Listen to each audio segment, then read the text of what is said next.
Hey guys, thanks for tuning in. Time for another quick video. This one is on another Gavko knife, and as you guys know, I'm definitely a fan of his work. And this one is actually the Micro Mako, and this one is done in a tree bark finish with S110V. So I just want to show you guys this one, mainly to give you a size comparison, because this knife is actually quite small. Smaller than even I anticipated, but it's still an awesome knife, and I know some of you guys really like the smaller blades, so let's get into it. Let's talk about the specs real quick. So again, this is made by Michael Gavko. He is out of Florida, and his company or brand is Gavko Knives. So the Mako, I think, is probably his signature model, though he is branching out and doing other ones at this point. But anyhow, so this thing weighs in at just 2.4 ounces, and that is because we're looking at a blade length of about 2.9 inches, right under that 3-inch mark. Handle length of 3.47 inches, and then the handle thickness here in the pocket or so forth is about 0.477 inches thick. So full titanium frame lock, cool sculpted titanium pocket clip, and it does use bearings and so forth, and it is a flipper model, so a little action shot there. But those are the specs for the most part. I think the only other knife I've had in this size was the Dragonfly 2, and that is kind of not exactly akin to this one, but certainly similar in size. And again, that is an extremely popular knife. If you guys go way back into my channel, I didn't quite rate that knife too favorably simply because of my hand size, and I will admit this one is a little small even for me, but you know, I've essentially overlooked any shortcomings of the knives because I like the maker and the knife so much. So you know, I know we all do that from time to time. We say, you know, I'm not going to get a knife in this size or with these things, and then something comes up and we're like, okay, I'll make an exception for this one, and you know, that's totally cool for me at least. So let's talk about some of the details, share a little bit about how this one came into my collection, and then kind of where Mike is going with this particular model. So this one came to me by way of another Gavko enthusiast in Los Angeles, and that one came to him by way of a very prolific collector out of Israel. So when this one got to my friend CJ in Los Angeles, and I bought it from him, he said, hey, the knife's a little dull, do you want me to ship it to Mike first to sharpen up and do a little refurb with? And I said, S110V blade steel, yes, absolutely. There's no way I want to tackle that on a wicked edge. So it's a very hard steel, maintains a terrific edge, and Mike puts such a nice edge on these things that you know, with this type of steel and this knife and this price range, I was much happier to have it go to him before it even came to me.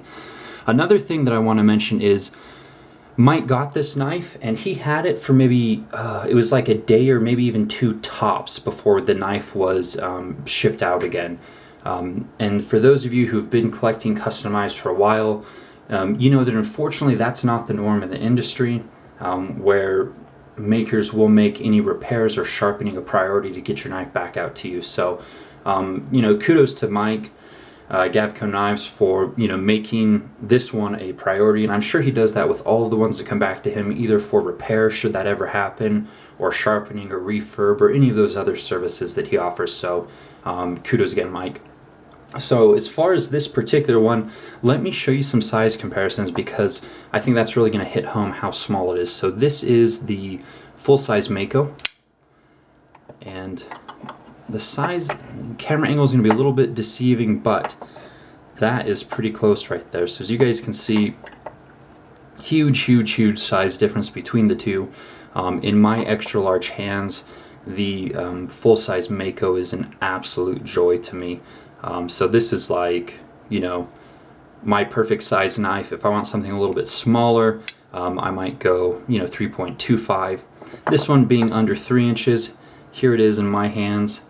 I don't know, maybe just ever so barely a 4-inch or a 4-finger grip on this particular one. I mean, it's extremely comfortable, extremely ergonomic. The harpoon is a nice place to put your thumb on the back. So it is comfortable in the hand, but it is a little bit small, even for, you know, for me at least. The funny thing was when Mike got this one in to sharpen it, he contacted me, said, hey, this one's coming to you. He said, this one might be a little bit small for you. And I was like, no, it should be fine. He's like, yeah, I think it's going to be a little bit small. So, I mean, he was right.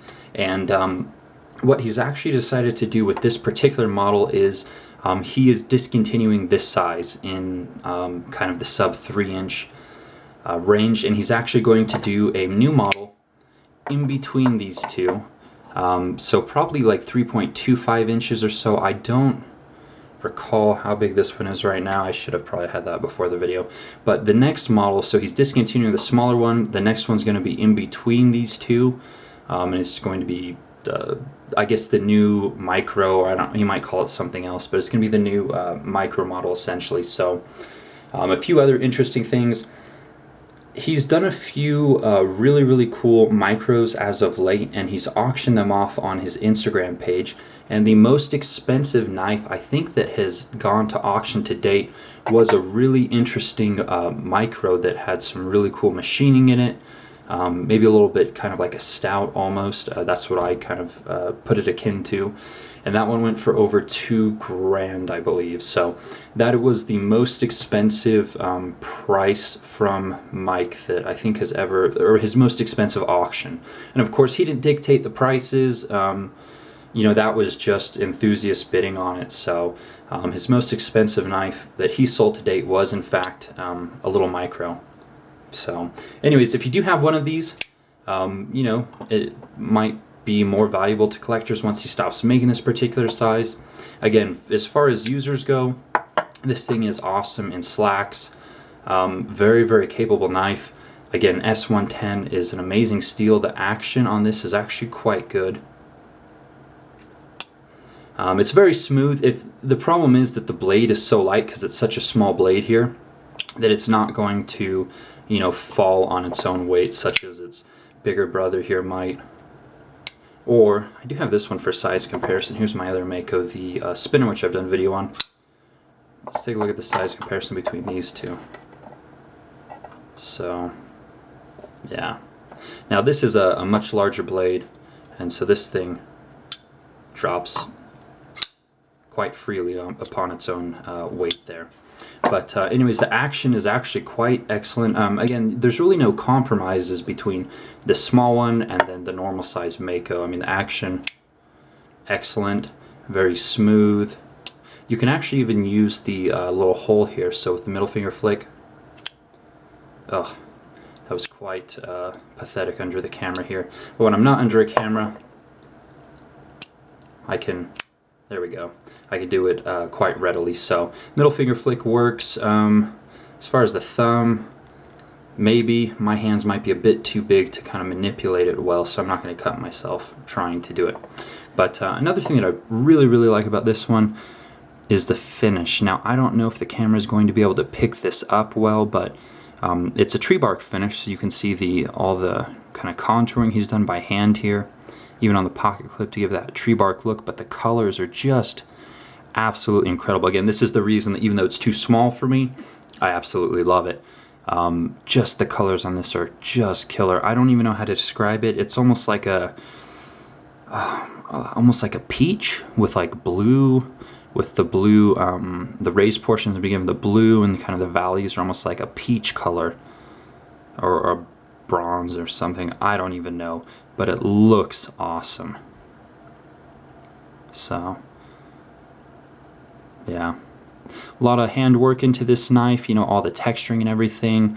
And, you know, one of my favorite things about his knives is that you don't have to be afraid to carry his knives. I mean, they're, you know, scratch proof, I guess you could call it for the most part. But I think he probably deserves more recognition for his awesome ano work.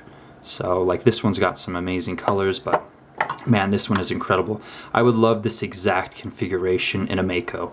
So, Mike, if you love me, please make it, and I will happily pay whatever it costs. So, but yeah, the colors are phenomenal, and that is kind of my next grail piece would be to get a macro Mako in this, well, any configuration, but this would be kind of my ideal configuration for the one that's even bigger than his regular. So if you guys know who Mike is, I'm sure you guys have seen the Macro, which is the biggest one that he makes, and they're just as rare and just as hard to come by as any of his other knives. So anyways, the new model, the newer size, the one that's in between this one and then the full size, no idea when it's coming. He's got a few different models he's working on right now, and he does seem to be staying pretty busy. So next couple months, I'm sure. I think that one will be quite possibly his most popular model. The 3.25 or thereabout seems to be a very, very useful, user-friendly type of size that I think a lot of people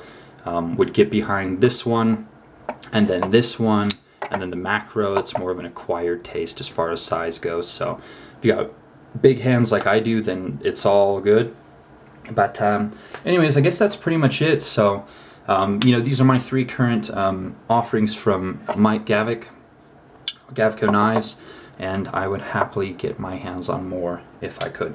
So anyways, guys, thanks so much for watching. Hopefully you liked the video. Again, I think the primary reason was just to give you a look at the awesome ano work and really hopefully give you guys a size reference, because I really had no idea. I mean, I bought it without ever touching it, as is the case with most customs. So yeah, thanks for watching. You can follow me on Instagram, also under Epic Snuggle Bunny. Comments or questions, let me know. And as always, I appreciate you guys taking the time to watch this. So take care. See you soon.